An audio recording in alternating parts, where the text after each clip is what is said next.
Shalom, shalom. I want to give all honor, glory, and praise to Yahweh Ba'Shem, Hamashiach Malak Yahushai. The world Ignorantly knows Yahweh as God. The more ignorantly knows Yahweh Shai as Jesus. Hamashiach will be the Christ. And I'm back at you with a soldier salutation and inspirational scriptures of the day. We'll be coming from the book of St. Matthew, chapter 20, and I'm going to start at verse 20. Then came to him the mother of Zebedee's children with her sons, worshiping him and desiring a certain thing of him. So if you understand what's going on, right, this is when Yahushua had just broken down to the disciples that, hey, he had to go to that place to be crucified, right? Zebedee came up with his two sons, right? Let's see where the story goes from here. Verse 21, and he said unto her, what wilt thou? She said unto him, grant that these two my sons may sit, the one on the right hand and the other on the left hand in thy kingdom. Right? So, hey, she was coming up with a bold statement. She's like, hey, my sons should be able to, they done kept the commandments, they done done what they're supposed to. Hey, I pray that, hey, they can sit on your left hand and on your right hand. Right? Verse 22, but Yahushua answered and said, ye know not what you ask. Are ye able to drink the cup that I shall drink of? So, hey, Yahushua is asking like, hey, do you have the ability to go through the affliction, through the trials, through the tribulations, through all the things that the Son of Man has to in order to get the two sticks back together to be one?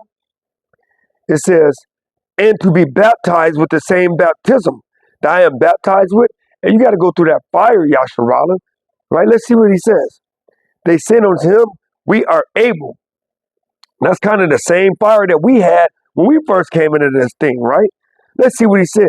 Verse 23, and he said unto them, ye shall drink indeed of my cup. And he said, you will drink indeed.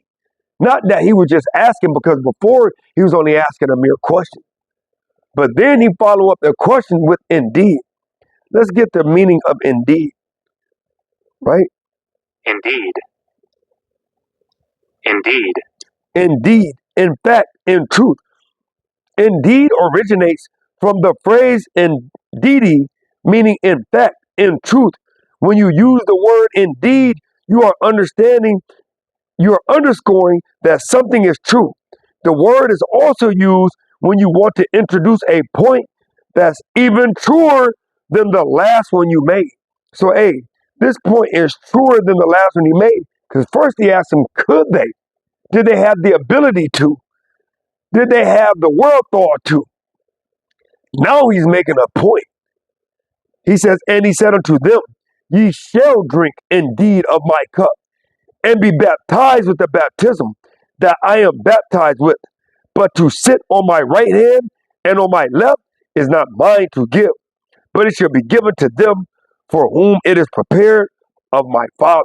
So, hey, he said, if you come in this thing, you teaching the word of Yahweh, right? You're going on the highways and byways, and you got your family, you're trying to walk this thing in sincerity and in truth, you keeping all the high holy days, you shall indeed have to drink this cup, man.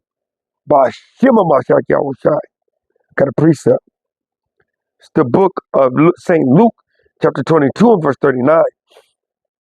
And he came out and went as he went to the Mount of Olives, and his disciples also followed him. So this Yahushua, man, when he went to the Mount of Olives, man, right before he prayed, before it was that time for him to go ahead and have to drink that cup, man. Verse 40. And when he was at the place, he said unto them, pray that ye enter not into temptation. I'll reread that. Pray that ye enter not into temptation. So, hey, I know the temperature's getting cut up. The Most High is really taking us through that desert, man. Right now is not the time to enter into temptation, Israel. I repeat, right now is not the time to enter into temptation, Israel. You got to turn up with the turn up. Right? Verse 41.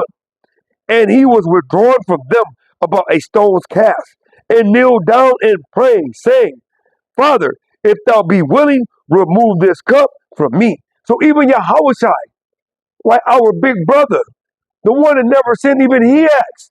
So when you stepping up to the plate, said, oh, I can take that cup, no problem.